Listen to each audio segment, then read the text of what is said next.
Bu paylaşımda paxlava bişirəcəyik. Siz bir dəqiqə aralaşın. Xalqın uşağını tapmışam. O mənəm.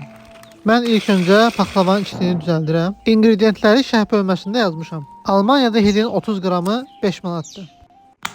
Elə qapaq kimi mənim də ağzım açıq qaldı. Xəmir üçün otaq temperaturunda 1 stəkan süd, yarım qaşıq maya, şəkər tozu, 150 qram yağ, 2 ədəd yumurtanın ağı və 1 sarısı, 1 paket də vanil atıb qarışdırırıq.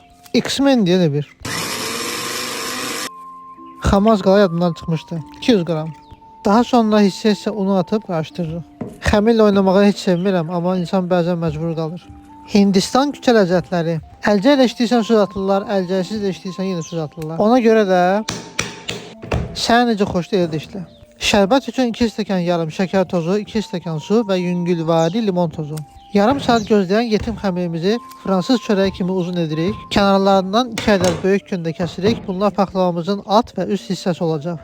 Balaca kündələrdən isə 10 ya 12 dənə edə bilərsiniz. Hazırladığımız kündələri streçlə örtüb 15 dəqiqə gözləyirik. Xəmir açmaq çox qızğın kəbusudur. Siz gördünüzsə bu videonu anamıza göstərməyin, yoxsa anamız sizi döyər.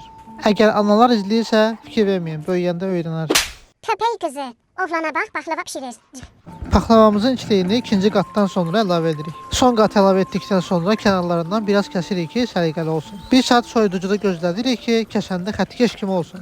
Soyuducuya qoymasanız barmağınızın arxasından xəmir də gələcək. Qozdan, fındıqdan nə istəsəniz əlavə edə bilərsiniz. Son olaraq yumurtanın sarısı ilə südü qarışdırıb paxlava üzərində çəkin. Əvvəlcədən alt üst rejimdə 170 dərəcədə qızdırılmış sobada 10 dəqiqə bişiririk. Daha sonra Nərmin xanımın səsinə qulaq asarsa, paxlavamızı kəsib yağı üzərinə əlavə edirik. Paxlava ürəyimcə çıxdı deyə həyəcandan şərbəti üzərinə tökəndə videoya çəkmədim. Sonda ev yoldaşlarım üçün də ayırıb videonu bitirirəm. Dəstək üçün bizi izləməyi unutmayın. Hələlik.